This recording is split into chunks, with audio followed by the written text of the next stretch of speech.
예, 제가 비서실장을 95년도 민선 1기 출범하면서 시작해서 한 6년 했는데요. 그때하고는 아무래도 이 경험적 요소는 많이 도움이 되는데, 네. 참 많이 다른 게, 이 책임의 문제하고, 그 다음에, 실행을 할 수 있는 여건이 되니까, 문제를 접근하는 방식에 굉장히 좀 차이가 있습니다. 그래서 이 무한 책임을 져야 된다는 차원에서 훨씬 더 신중하게 되고 또 그렇지만 또 그 시절에 익혔던 여러 가지 것들을 기초로 참 많이 도움을 받고 있어서 저는 다른 향후에 지방자치를 고민하시는 분들은 실무적인, 그래서 지방의회든 아니면 자치단체든 어떤 방식으로든지 연관을 맺고 좀 이렇게 함께 준비해 나가면서 차근차근 이렇게 자치도 이렇게 쌓아 나가는 그런 이제 이게 참 좋은 전략일 수 있겠다, 이제 그런 생각은 듭니다. 네. 예, 우리나라 지방자치가 사실은 처음에 60년대 시작이 되었다가 오랫동안 중단된 이후로 새로 시작되는 과정이 정치적 타협에 의해서 이제 시작되다 보니까 사실은 금방 말씀 주신 대로 분권의 측면에서도 충분치 못하고 또 자치 이 제도상으로도 여러 가지 자치 입법, 자치 조직, 자치 재정 이 모든 측면에서도 사실은 좀 상당히 부족한 게 사실입니다. 그래서 이제 여러 가지 논란이 있을 수 있겠습니다만 이제는 종합적으로 이제 여야 합의로 진행되고 있는 이 자치의 이 행정 구조의 문제, 그 다음에 범위의 문제, 기능의 문제와 관련되어 있는 그런 이제 특별위원회가 가동되고 있기 때문에 이걸 계기로 해서 전반적으로 우리 국가의 운영 전략 측면에서도 지방자치가 어느 정도로 이제 위치 지어져야 되는지에 대한 사회적 합의가 필요한 시점이라고 보이고요. 제가 자치단체장 하는 사람의 입장에서 보면 제일 부족하다고 생각되는 건 저는 자치 입법에 있다고 생각합니다. 그래서 물론 재정적 여건이나 뭐 조직, 즉 거느리고 있는 직원의 문제가 충분하면 좋겠지만 그것보다는 아무래도 가장 중요한 것은 역시 주민들이 스스로 자치할 수 있는 역량을 강화시키고 그 주민들의 강화된 역량을 기초로 일들을 해나가는 것이기 때문에 자치 입법의 과정을 밟을 수 있는 여러 가지 토대가 이제 중요한데, 그런 점에서 보면 상위 법에 규정되어 있지 아니한 이제 위임되지 아니한 사무에 대한 자치 입법의 한계가 분명하고 또 이제 우리가 이 권능이 제약되는 측면이 많다 보니까 그게 이제 굉장히 어려운 점입니다. 아주 쉽게 예를 들면 사회적 기업과 사회적 경제 제품을 우선 구매할 수 있도록 하는 조례를 이번 정기의회에 6월달에 상정해 놨는데요. 그것도 국가와 지방자치단체를 당사자로 하는 계약에 관한 법률에 위임이 이제 수의계약 범위가 2천만 원 밑으로 되어 있다 보니까 사회적 경제를 활성화시킬 수 있는 자치단체의 전략을 충분히 세우기에는 너무나 미흡한 법적 한계를 이제 가지고 있습니다. 그렇다 보니까 자치단체 차원에서 아무리 노력을 하더라도 자치의회와 시민사회 역량이 아무리 강화되더라도 이러한 법적 한계 때문에 이제 여러 가지 제약을 받다 보니까 그 법률을 좀 고쳐달라고 요청은 했습니다만 이러한 이제 것이 우리가 새로운 사회의 비전과 대안을 창출해 가는 데 있어서 굉장히 구조적 제약으로 다가오고 있기 때문에 아까 말씀드린 대로 이왕 이제 대통령과 국회의 합의로 진행되고 있는 그런 이제 행정구역, 행정계층, 행정기능에 관한 국가 전반적인 이제 점검의 이 특별위원회가 이제 논의를 함에 있어서도 이제 내년까지 충분한 사회적 합의를 좀 도출해서 지방자치가 훨씬 더 국가 전략에 또 도움이 되는 방향으로 좀 제도 개선과 그 사회적 합의가 좀 진전되었으면 좋겠다, 이런 생각이 있습니다. 주민들께서 처음에는 사실은 좀 적응하시는데 약간 당혹스러워 하셨던 것 같습니다. 보통 구청장 그러면 관료 생활을 어느 정도 하신 분들이거나 사회적으로 조금 이렇게 활동을 하셨던 경륜이 있는 분들이 대부분이셨기 때문에 네. 그랬던 것 같은데요. 또 한편으로는 그 젊은 리더십에 대한 기대도 상당히 있으셨던 것 같고, 그래서 이 두 가지가 다 좀 조심스럽게 이렇게 말씀드릴 수가 있는데, 지금 2년 지나고 난 지금에 보면 그러신 것 같아요. 한편으로는 교육, 보육, 그 다음에 어르신들 문제, 일자리 문제, 뭐 이런 것과 관련된 생활 정치적 요구들을 좀 중심적으로 내걸고 활동하는 단체장들을 보고는 굉장히 활력도 있고 아주 또 역시 뭔가 변화가 있다라고 느끼시는 것 같고요. 또 한편으로는 그럼에도 불구하고 또 여전히 이제 소통이 조금 더 이제 이 기존의 지역에 계시던 이제 어르신들이나 기성세대들과 좀 더 깊이 되었으면 좋겠다, 이런 점은 또 여전히 가지고 계신 것 같습니다. 그래서 나머지 앞으로 2년간 그렇게 좀 적극적으로 소통을 더 활발하게 하고 어르신들과 기성세대들과 충분한 이 교감을 통해서 행정이 진행될 수 있도록 각별하게 노력을 할 생각입니다. 대한민국 시민들이, 주민, 그 다음에 서울 시민, 성북구 주민이기 때문에 헌법상 보장받고 있는 권리가 실생활에서 실제로 얼마나 보장받고 있고 어떻게 작동하고 있는가 라고 하는 점이 우리 지방자치단체가 우리 50만 우리 주민들에게 제공하는 서비스의 기준이 돼야 된다. 이제 그런 점에서 보면 이제 우리 이 시대의 대한민국의 자치단체가 우리 주민들에게 제공해야 될 가장 옵티말한, 그러니까 적정한 서비스의 수준이 어디고 그것을 전체적으로 이제 그것을 잘 하고 있느냐라고 하는 점검의 기준이 뭘까? 이거를 이제 총합적으로 한 단어로 보자면 인권이 작동하고 보장받는 도시가 아닐까.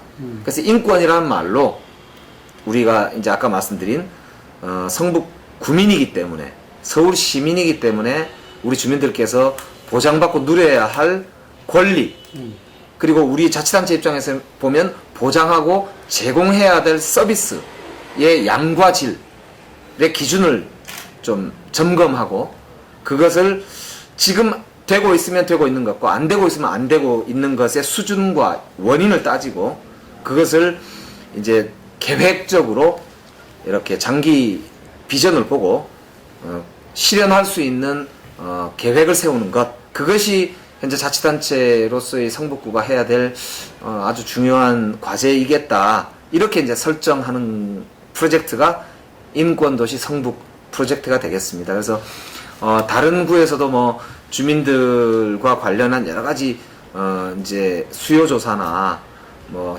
서비스 현황 조사나 이런 것들 하고 있습니다만, 그것을 인권, 즉 우리 주민들의 권리라고 하는 측면, 그리고 우리 자치단체 입장에서는 의무라고 하는 입장에서 이 문제를 전체적으로 점검하고 총체적으로 계획을 수립하고 있지는 못하다고 보여서, 그것을 지금부터 시간이 좀 다소 걸리겠지만 차근차근 이렇게 수립하고 점검하고 해나가겠다라고 하는 그런 이제 계획을 가지고 있는 것입니다.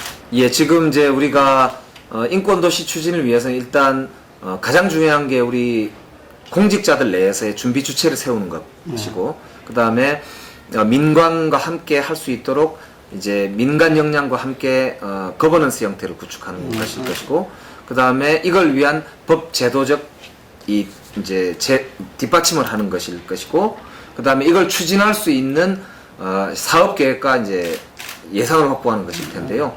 우선 그래서 저희들은 작년 11월 달에 우리 성북구 내에 인권 TF를 구성했고, 1월 1일자로 전국에서는 처음으로 인권팀을 공식적으로 직제 도입했습니다. 그리고 인권도시 성북 추진위원회를 인권연대 사무국장, 그 다음에 고대 박경신 교수, 그 다음에 정정훈 변호사, 공익 그룹 변호그룹 하는 뭐 그런 분들 위주로 해서 이제 추진위원회를 꾸려서 꾸준하게 스터디를 하고, 그 다음에 과제를 토론해 왔습니다. 그래서 이제 제일 먼저 거둔 결실은 올 6월 정기의회에 제출할 인권도시 성북 조례를 이제 준비를 했고 제가 그 위원회로부터 전달을 받아서 의회에 상정을 해놓은 상태이고요.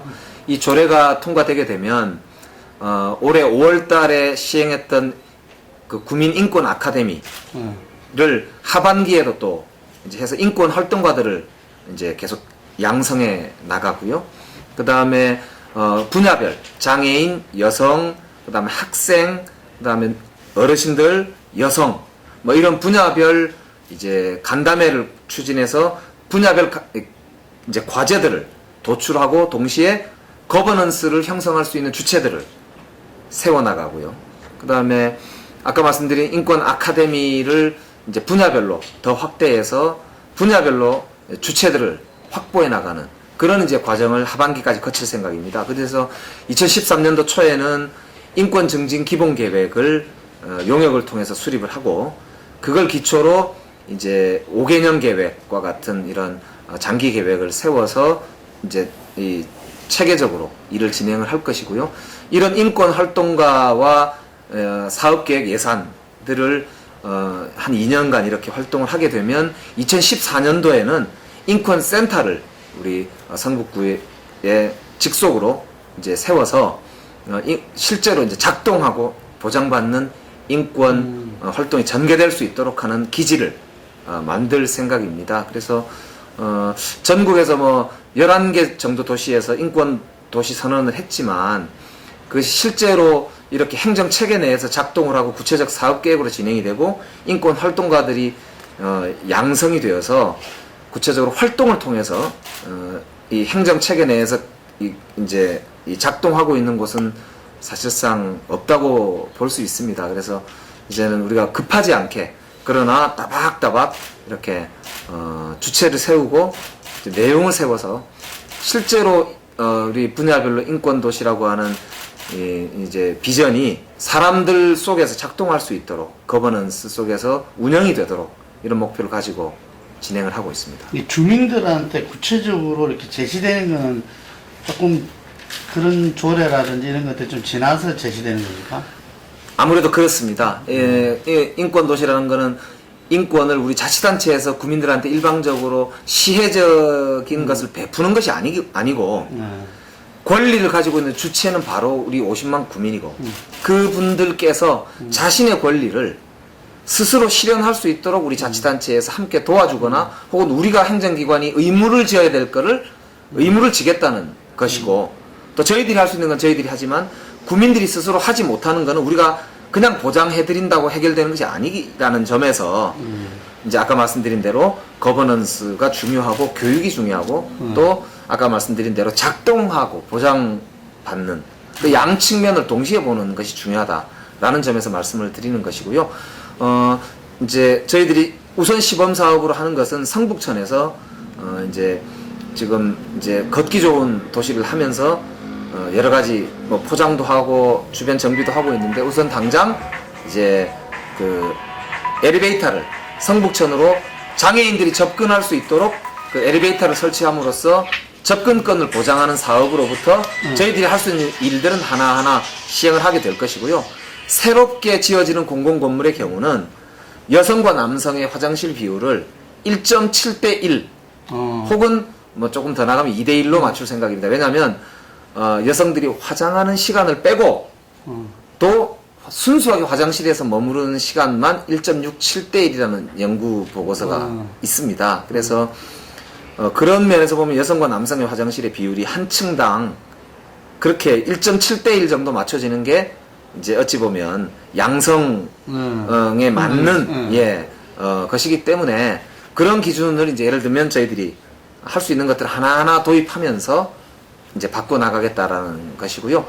이제 그럼에도 불구하고 역시 중요한 것은 주인이 주인답게 자기의 권리를 알고 행사하고 또 하나는 나의 권리만이 아니라 우리의 권리 그리고 가능하다면 좀 우선순위에 따라서 약자의 권리부터 이렇게 보장할 수 있는 사회적 합의와 그 성숙함이 있을 때 이것이 이제 진정하게 작동되고 보장받을 수 있을 것이기 때문에 이제 이러한 좀 약간의 과정이 저는 충분하게 필요하다 이제 이렇게 생각합니다. 예. 예, 우리 성북구가 특성이 그냥 쉽게 이야기하면요. 통과교통지역이고 베드타운이고 대학가입니다. 네. 통과교통지역이라 하면 종로하고 바로 붙어 있기 때문에 시내로 나가는 중간 거점이다. 그래서 도로는 넓은데 머무르는 사람이 없고 다 그냥 지나가 버립니다. 이런 특성이 있고요. 베드타운이라 하면 종로하고 가깝고 그 다음에 생산시설들하고 좀 이제 따로 떨어져 있기 때문에 배후 주거지로 지금 기능을 해왔다. 이런 측면. 또 대학이 8개가 있다는 거는 대단한 이제 저 대학가지만 사실은 대학가는 세금을 안 냅니다. 그래서 지역 기여가 좀 적은 편이고요. 예, 그렇다 보니까 그동안의 패러다임에서 보면 이 성북구라고 하는 게 자원이 정말 없고 이 세금 안 내는 시설만 몰려있다 이랬거든요. 근데 저는 제가 취임하면서 성북구의 가장 큰 자원은 대학이고 좋은 자연 환경이다. 이 두 가지가 향후 성북구를 먹여 살릴 것이다. 그리고 여기에 이제 더해서 역사문화 자원이 이제 그걸 뒷받침하게 될 것이다. 이제 이렇게 해서 저희들이 성북구 발전 전략의 핵심으로 교육 투자 이걸 잡았습니다. 그리고 창조 산업 이 두 가지를 이제 잡았거든요. 교육 투자라 하면 우리가 인구 구조상으로 볼 때 30대 이하 인구가 많고 60대 이상이 많습니다. 이 말은 40, 50대 활발하게 경제 생활을 하고 정작 중고등학교 즉 대학을 보내야 될 시기에 있는 그런 자녀들 둔 분들은 다른 데로 가신다라고 하는 말씀이거든요.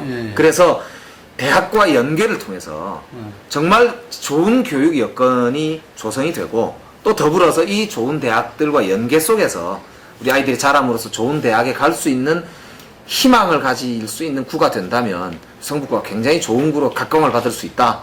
이런 면에서 교육 투자를 1번으로 공약을 했고 또 대학과 연계된 멘토링 사업이나 대학과 연계된 각종의 문화 예술 사업 그리고 대학을 근거지로 한 이제 대학이 이제 우리 지역의 창업과 관련돼서 지원할 수 있는 분야 그리고 대학이 운영하는 각종 그런 창업기관들이나 교육부설기관들을 활용한 평생학습 뭐 이런 부분들과 연계된 사업들에 아주 집중 투자를 하고 있습니다. 그래서 그걸 이제 중요한 전략으로 생각하고 있고요. 또 한편으로 젊은이들이 이렇게 많이 삶에도 불구하고 따라서 젊은이들의 실업률이 거꾸로 굉장히 높은 편입니다.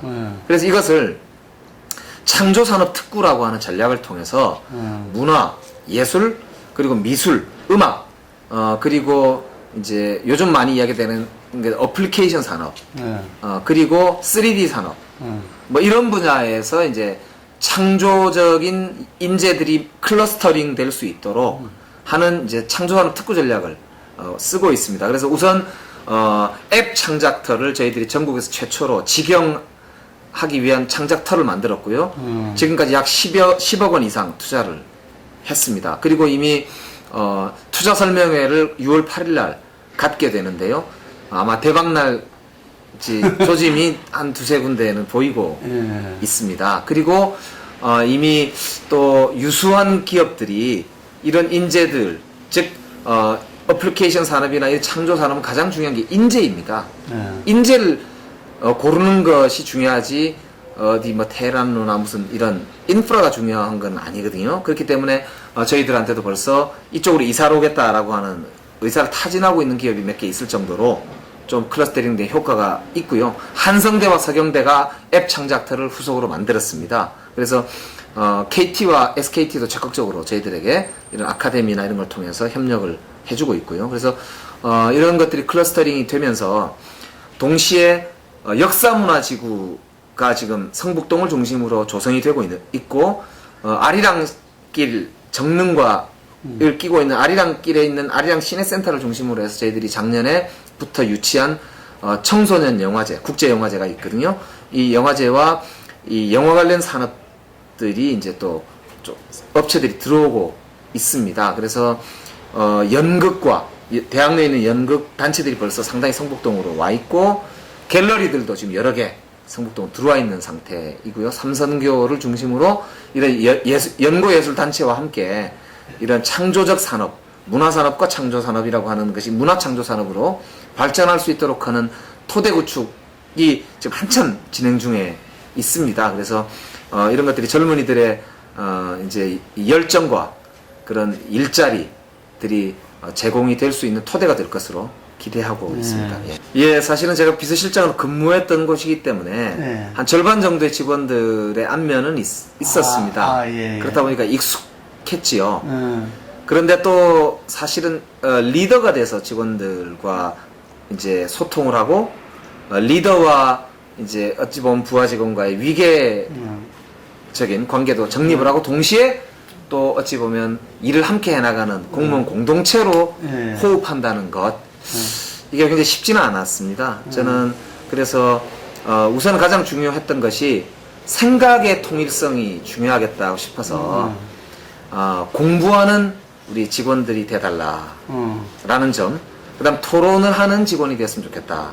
이 두 가지를 굉장히 강조했습니다. 그래서 도입했던 것이 생활구정 수요 포럼이라고 해서 취임하자마자부터 2주간 2주 간격을 두고 조찬을 우리 직원들과 같이 하면서 각 분야별 전문가들을 모셔서 이제 강의 듣고 토론하는, 그래서 꾸준하게 전개를 했습니다. 그래서 대표적으로 뭐 국민대 이경훈 교수, 서울은 없다, 뭐 서울은 도시가 아니다 라고 하는 책을 지으신 분, 그 다음에 뭐 사회적 경제를 가장 대표할 수 있는 뭐 송경용 신부나 혹은 협동조합을 가장 대표하시는 분, 우리 그런 이제 저자분들이나 이런 분들을 꾸준하게 모셔서 소통하고 토론하는 자리를 가졌었습니다. 그리고 또 직원들과 직접 워크숍들을 이제 쭉 진행을 해서 1박 2일로 가서 이제 직접 토론하고 소통하고 뭐 이런 자리를 만들었고요. 대표적인 게 이전에 보면 장승 아카데미가 예. 해외도 이렇게 연수도 보내주고 했다 그러는데 그렇습니다.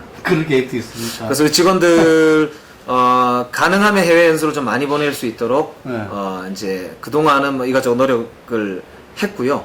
또 특히 저는 대학원 진학을 적극 권유하고 있는 상태입니다. 그래서 그 전에 비하면 거의 2배에 가까운 대학원 학비가 예산을- 굉장히 비싼데.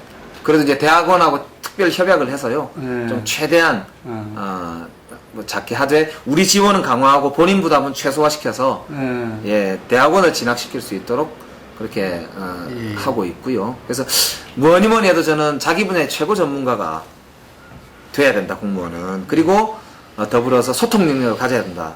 이걸 뭐 계속 강조를 하고 지금 21세기는 창조의 시대이고, 창조의 시대는 생각의 힘이, 생각의 방향이 그 시대를 결정하게 된다고 생각합니다. 자신의 힘으로 자기 스스로 생각할 줄 아는 그런 힘과 능력을 가진 우리 네티즌들이 되셨으면 좋겠고, 그 힘과 생각의 크기와 그 방향이 우리나라의 미래를 결정할 것이고 여기 계신 많은 분들의 인생을 결정하게 될 것이라고 생각합니다. 그 누구도 아닌 바로 자신, 그리고 나뿐만 아니고 오히려 내가 소중하기 때문에, 우리 공동체가 소중한 것이기 때문에 우리 모두의 생각의 힘을 키울 수 있는 그런 그루터기가 바로 여기 폴리뉴스, 시사폴리가 되었으면 좋겠습니다. 더 많은 의견을 자유롭게 개진하되 상대방의 의견을 충분히 듣는 그런 네티즌이 되고 이 장이 되었으면 좋겠습니다. 저에게도 많은 의견 주셨으면 좋겠습니다. 좋은 시간 되시길 바랍니다. 예, 고맙습니다.